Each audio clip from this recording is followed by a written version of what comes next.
আসসালামু আলাইকুম। আশা করি সবাই ভালো আছেন। আবারও আপনাদের মাঝে একটি লাভ স্টোরি নিয়ে আসলাম। আজকে লাভ স্টোরিটা হলো পিচ্চি বউ। তো আপনারা তো সবাই বুঝতেই আছেন আজকে লাভ স্টোরিটা কতটা পরিমাণ সুন্দর হতে চলতেছে। তো অনেক ছোট থেকে স্বপ্ন দেখতাম যে আমার ঘরে যে বউ হয়ে আসবে সে অনেক সুন্দর হবে আর দেখতে শুনতে অনেক সুন্দর থাকবে। তো সবাই যাতে বলে যে না আমার বউটা অনেক ভালো। তো এরকম চিন্তা ভাবনা নিয়ে বড় হয়েছি। তো আমি যেহেতু চাকরির উদ্দেশ্যে গ্রামে থাকি না শহরে থাকি, তো গ্রাম থেকে সবাই অনেকবার আমাকে বুঝিয়েছে বলেছে যাতে বিয়েটা আমি করি। তো আমি তাদেরকে বলেছি যে তোমরা দেখতে থাকো, যদি তোমাদের পছন্দ হয় তো পরবর্তীতে আমাকে জানাবা। তো আমি বিষয়টা দেখবো, যদি আমার ভালো লাগে তাহলে সামনের দিকে আমি চাইতে বলবো। তো এটি শোনার পর আমার পরিবার থেকে সবাই রাজি হয়ে যায়। তো তারা অনেক খোঁজাখুঁজি করার পর একজনকে দেখে, তো দেখাবো তাদের অনেক পছন্দ হয়।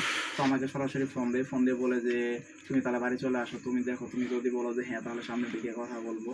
তো এটি শোনার পরে আমি তাদেরকে বলে আচ্ছা সমস্যা নেই, আমি 2 দিন পরে আসতেছি। তো আমি সরাসরি বাড়িতে গিয়ে সেই মেয়েটির সাথে দেখা করার জন্য তাদের বাড়িতে যাই। তো তাদের বাড়িতে গিয়ে আমি দেখতে পাই যে তাদের উঠানে একটি মেয়ে দাঁড়িয়ে আছে। তো আমার বোঝা বাকি রইলো না যে এই মেয়েটাকে। তো আমি প্রথম থেকে তাকে চিনে ফেলি যে এই মেয়েটির সাথে হয়তো আমার বিয়ের কথা বলতেছে তারা। তো এটি আমি দেখে তাদের ঘরে চলে যাই, কারণ আমার সাথে আমার আরও কিছু বন্ধু গিয়েছিল।